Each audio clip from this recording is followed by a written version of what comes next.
تعارف مجھ جیسی بد کردار لڑکی سے کروایا۔ کیا آپ سمجھتے ہیں مسٹر سمیع جیسا اچھا انسان میری جیسی بد کردار لڑکی کے لیے بہترین ہے تو آپ کی بیٹی کے لیے کیوں نہیں؟ آن کے الفاظ عوان سکندر کو ساتھ ناگوار گزرے۔ دوسری طرف فرحان سمیع خود ہکا بکا سا آن عصمت کو سن رہا تھا۔ حقیقت سے وہ بالکل واقف نہیں تھا، اس لیے حیران ہونا تو بنتا تھا۔ اس کا ذہن لفظ بد کردار پر اٹک گیا تھا۔ اسے سکندر کو ناگوار سے دیکھا۔ فرحان، اس کی بکواس پر دھیان مت دو، یہ بچی ہے، ابھی ذہنی طور پر تیار ہے۔ فرحان سمیع یہ سن کر بامشکل پہ چہرے پر مسکراہٹ لا پایا۔ اسی وقت اچانک سے ہی اسٹڈی روم کا دروازہ زور سے دھکیل کر بینش عوان غصے میں بڑی ہوئی باہر آئی اور تیزی کے ساتھ آن کی طرف بڑھے۔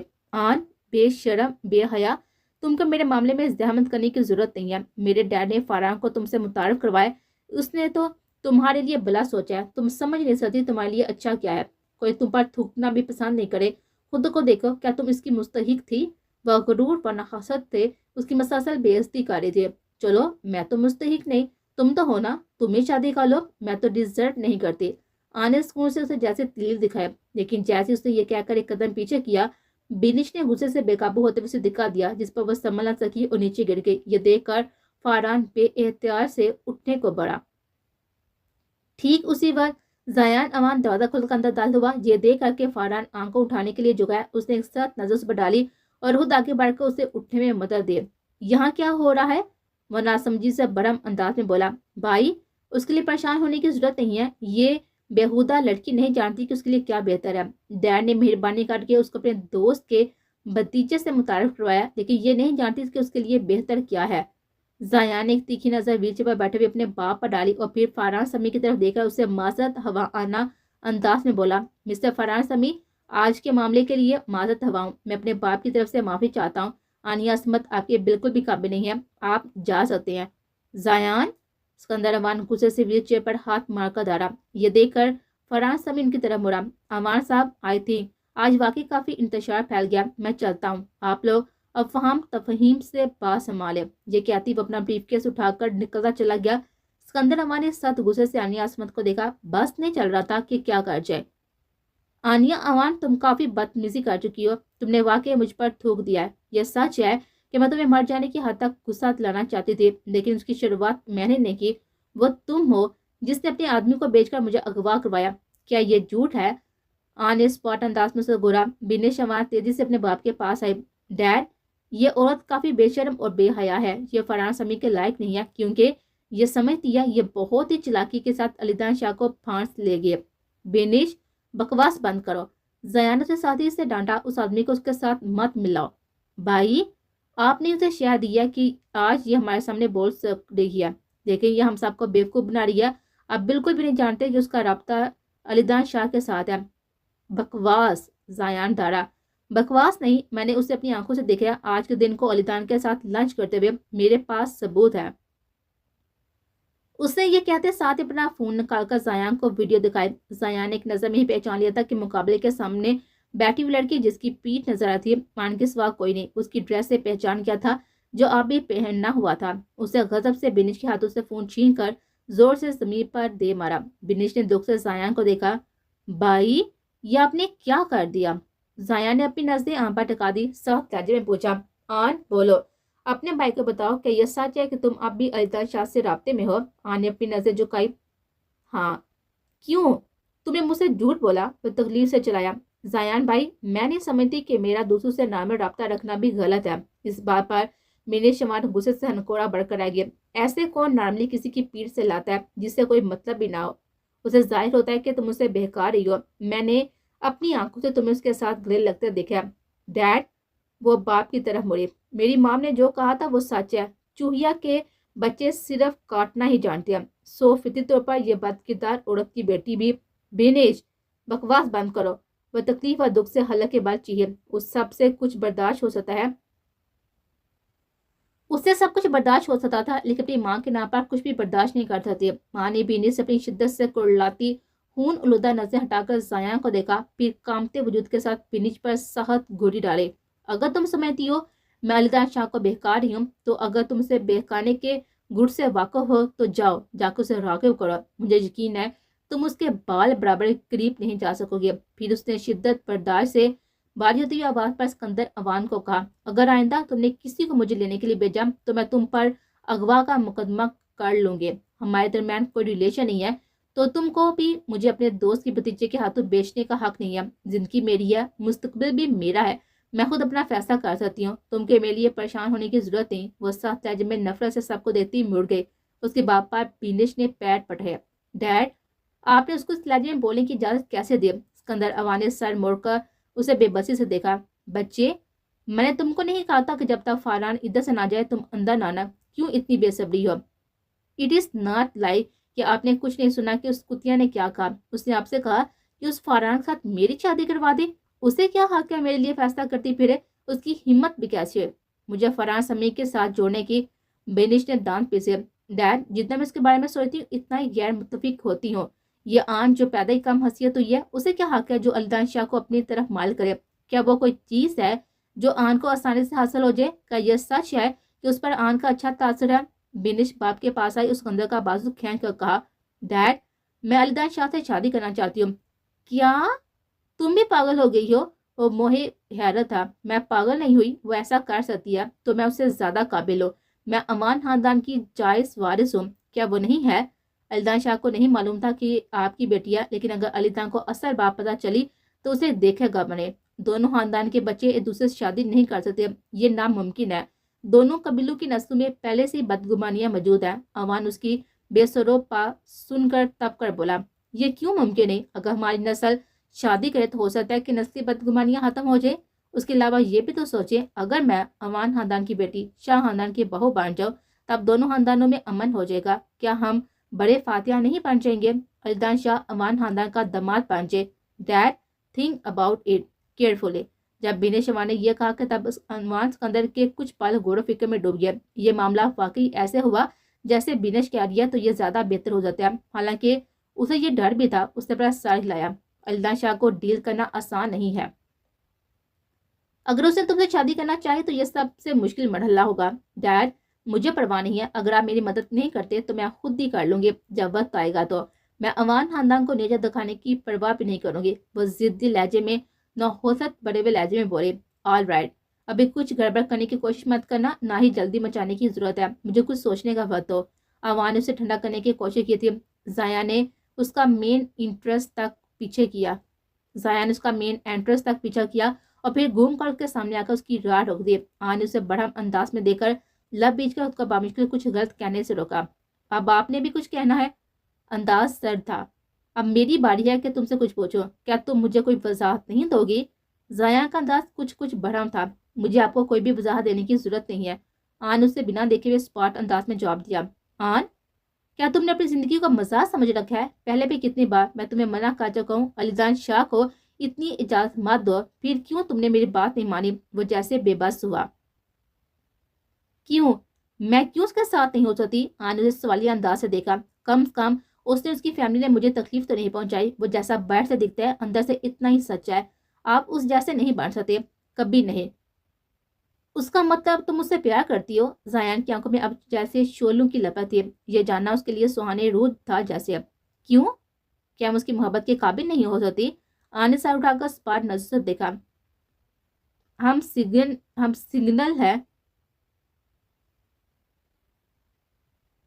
ہم سنگل ہیں، پھر کس وجہ سے میں اس کی محبت کے قابل نہیں ہوں؟ صرف اس لیے کہ میں امان خاندان کی ناجائز بیٹی ہوں، یہی وجہ ہے نا؟ یہ اس وجہ سے آپ کے خاندان کی شاہ خاندان سے نسلی دشمنی ہے؟ وہ دکھ سے تنزیہ ہنسی۔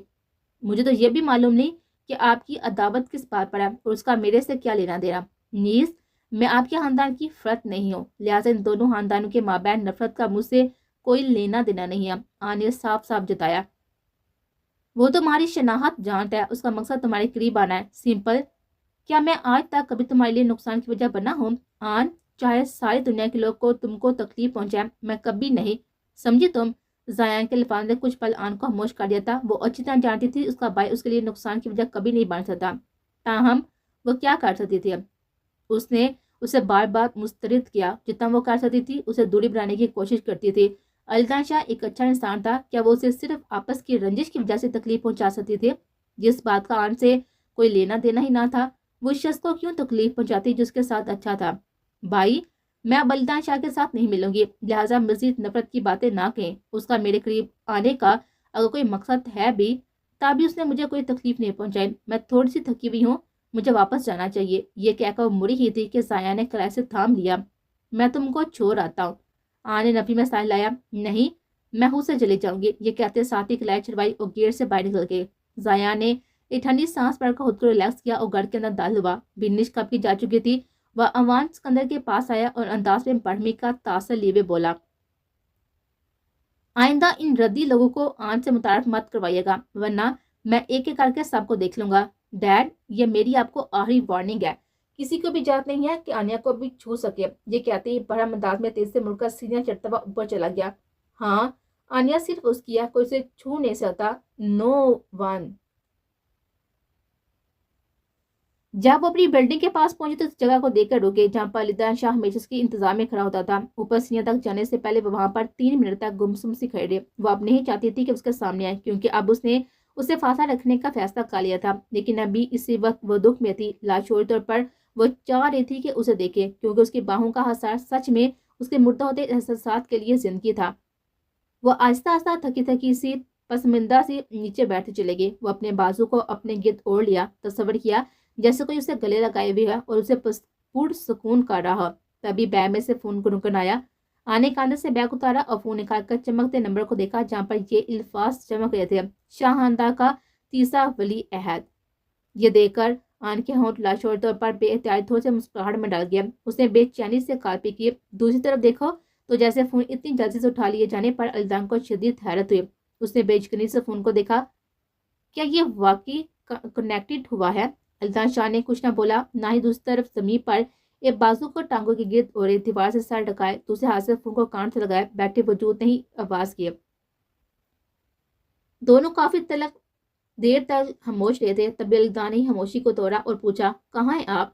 دروازے پہ، دھیمے سے مختصر جواب دیا۔ کیا ابھی گھر پہنچی ہیں؟ اس کے باہری لہجے پر چونک پڑا۔ ہاں، آواز نم سی تھی۔ کیا کوئی بات ہوئی ہے؟ وہ چونکنا تھا۔ اس پر آنے تکلیف برداشت کرتے مٹھیاں بیچتے ہوئے لب بیچ کر خود کو کچھ کہنے سے روکا، صرف نفی میں سر ہلا کر، نہیں، لیکن لہجہ صاف رونے کی چگلی کھاڑتا۔ لیکن الدان نے بیچ سے کاٹا، یہ مت کہیے گا کچھ نہیں ہوا، آپ اس وقت خراب موڈ میں لگ رہی ہیں مجھے۔ اس کی درست شناسی پر آن دنگ رہ گئی تھی۔ بے احتیاط سے فون کو دیکھا۔ کیا اس کی آنکھیں اسے دیکھ رہی ہیں؟ آن کا دل جیسے سکرا، اس کی آنکھیں جلنے لگی۔ الدان شاہ اسے سسکی دبا لی۔ میں ادھر ہی ہوں آپ کے پاس۔ دل کو تھپکی دینے والی آواز اور روح کو سکون پہنچانے والے الفاظ فون کی تاروں سے نکل کر آن کے سماعتوں میں پہنچے تو آن کو لگا جیسے وہ اکیلی نہیں ہے۔ ایک سکون کی ٹھنڈی لہر اس کے وجود کو گیڑے میں لیے ہوئے ہولے ہولے تھپکنے لگی۔ آن نے ایک گہری سانس لی اور خود کو سنبھالا۔ I am fine. I am just little hungry. الدان شاہ کچھ پل خاموش رہا، پھر گمبھیرتا سے بولا، اچھے بچوں کی طرح سیڑھیوں سے اوپر جائیں اور ایک طرف کھڑی ہو کر میرا انتظار کریں، میں کچھ دیر میں ہی آپ کے پاس ہوں گا۔ تبھی آن نے جلدی سے کہہ دیا، مت آئیے گا، میں کھانا باہر کھانے جا رہی ہوں۔ ڈنر کے بعد میں گھر جا کے آرام کروں گی، اس لیے اب کو شبہ باہر پہلے سے ہی۔ آن نے یکدم کال کاٹی، یہ سوچ رہا کہ اس نے زیان سے وعدہ کیا تھا۔ آن نے اپنا سر ہلایا اور تکلیف سے آنکھیں بند کر لی۔ وہ الدان شاہ کی آنیاں بن کے اسے فائدہ حاصل نہیں کر سکتی تھی، کیونکہ وہ ہر طرح سے کمزور تھی۔ جب اسے ضرورت پڑے تو اس کی طرف ہاتھ بڑھا دے اور جب ضرورت نہ ہو تو اسے لات مار کر دور اچھال دے۔ یہ غلط تھا، وہ اس کے ساتھ ایسا نہیں کر سکتی تھی۔ وہ تیار ہو کر باہر آ گئی، اسے بھوک لگی تھی، یہ سچ تھا۔ اس کی رہائش کے ساتھ ہی گلی میں کھانے پینے کے چھوٹے چھوٹے اسٹال تھے، وہاں پر 2 بار آئی تھی، وہ کھانا کھایا تھا، اس کا ذائقہ بہت ہی لذیذ ہوتا تھا۔ وہاں پہنچ کر ایک ٹیبل پر کرسی کھینچ کر بیٹھ گئی۔ آج رات وہ اپنے دکھ کو بھوک کی آڑ میں مٹانے والی تھی۔ کھانے کے کچھ پل ہی اسے بے قریب ایک آواز سنائی دی، کیا میں نے نہیں کہا تھا کہ تابہ دار سے گھر جا کر میرا انتظار کرنا؟ یہ سنتے ہی اسے پھندا لگ گیا تھا، نوالا حلق میں بھنس گیا۔ آن نے مڑ کو دیکھا، اس کے ہونٹوں کے کناروں سے سرخ کیچپ بہہ رہا تھا۔ وہ حیرت سے اسے دیکھ کر بولی، آپ کو اس جگہ کا کیسے پتا چلا؟ میں آپ کو بتا چکا ہوں، اگر آپ چوہے کے بل میں بھی چھپ جائیں گی نا تو میں وہاں سے بھی کھینچ نکالوں گا۔ ساتھ ہی ٹیبل پر پڑے ہوئے ٹیشو باکس سے ٹیشو نکال کر نرمی سے اس کے ہونٹوں کے قریب جھک کر کیچپ صاف کر دیا اور ٹیشو سامنے کر دیا۔ ٹیشو پر سر نشان دے کر وہ سر شرمندہ ہوگی، جلدی سے دوسرا ٹیشو کھینچ کر خود کی ہونٹ صاف کرنے لگی، پھر شرمسار سے مسکرا کر کہنے لگے، کیا آپ نے کھانا کھا لیا؟ کیا آپ ساتھ کھائیں گے؟ آپ کا کیا خیال ہے، میں یہ کھاؤں گا؟